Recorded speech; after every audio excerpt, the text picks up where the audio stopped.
Hello, happy Thursday. I'm so excited to see you all again today. All right, my joke today is, why wouldn't the shrimp share his treasure? It's because he was a little shellfish.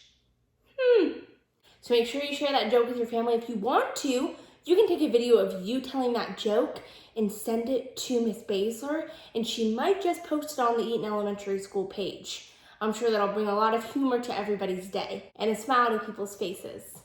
All right, so today we're learning about how to make a bar graph. So yesterday we learned how to read a bar graph, and today we're gonna learn how to make our own. If you are following along with the paper down below, you see a pen with lots of different animals in it. I can't say that I'm the best at drawing sheep and chicks, so what I had to do is just draw some rectangles and circles. The rectangles are my sheep and the circles are my chicks. So we have our graph here, and our graph is about animals at the farm. So that's the topic of our graph, okay? So over here we have the kinds of animals. And then down below, we have the number of animals. So we can see that the first one was already done for us. So what they did was, as they were counting to see how many there were of each animal, they crossed it out. So 1, 2, 3, 4. And then they colored in the bar graph to show 4 sheep. So they made sure it lined up with the 4 at the very bottom of their graph.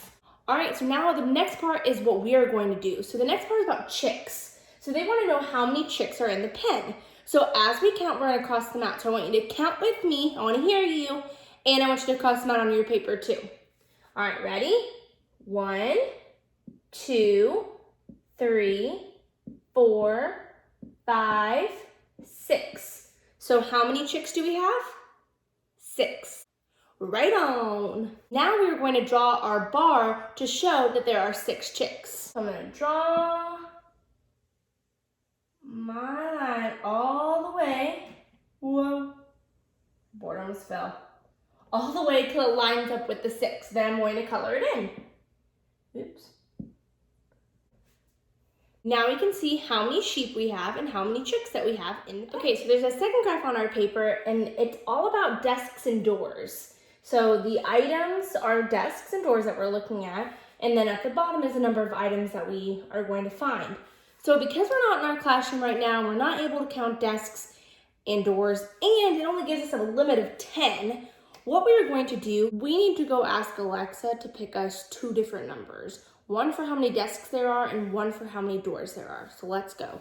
All right, here we go. Alexa, pick a number between 1 and 10. Your random number between 1 and 10 is 8. All right, so we're gonna do 8. So 8 desks. Now how many doors? Alexa, pick a random number between 1 and 10. Your random number between 1 and 10 is 8. We just got that number. Alexa, we need a different number. Let's try again. Alexa, pick a number between 1 and 10. Your random number between 1 and 10 is 5. 5, we'll go with that. Okay, now back to the board. All right, so the first number that Alexa picked for us was the number 8. So we are saying that there are going to be 8 desks that we found. So now I'm going to draw a bar all the way from 0 to the number 8. All right, it doesn't need to be perfect, but the most important part is that you're starting it at 0 and you are lining it up with the number 8, which we did. So there are 8 desks. Now, how many doors did Alexa say there was going to be? 5. So now we're gonna do the exact same thing. So we're gonna draw another bar underneath the doors, and we're gonna line it up with the number 5. All right, great job. We have completed our own bar graph. Now we're gonna go to answer the questions. The first question says, how many desks are there? So we can look at our bar graph, and I'm sure we also remember what number Alexa gave us, but let's look at our bar graph and let's make sure. So desks lined up with the number 8, we have 8 desks. Okay, write the number 8 on your piece of paper. Okay, and then number 3, the third question was, are there more desks or doors? And you're gonna circle a picture of what your answer is. So we can see which bar is the longest. That tells us which one has more.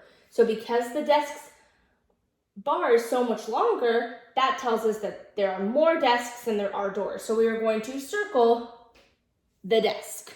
All right, on the paper that you are going to complete, it says to compare the letters. So what I want you to do is write down 10 friends' names. Okay, so it could be friends, it could be cousins, it could be aunts, it could be uncles. So write down 10 people's names, okay, on a piece of paper.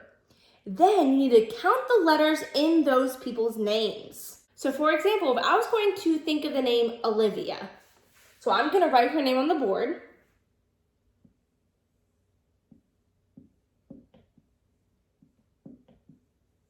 And then you're going to count the letters in their name.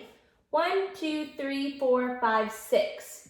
There are 6 letters in her name, okay? So you got to do that with 9 other names. You can use this one if you'd like to. Then you're going to make your own bar graph with that information, okay? So if your friend has 2 letters in their name, say it's the name Bo, then that is where you'll graph that, okay? Now my name Olivia had 6 letters, so it would be graphed under the 6 letters column, okay?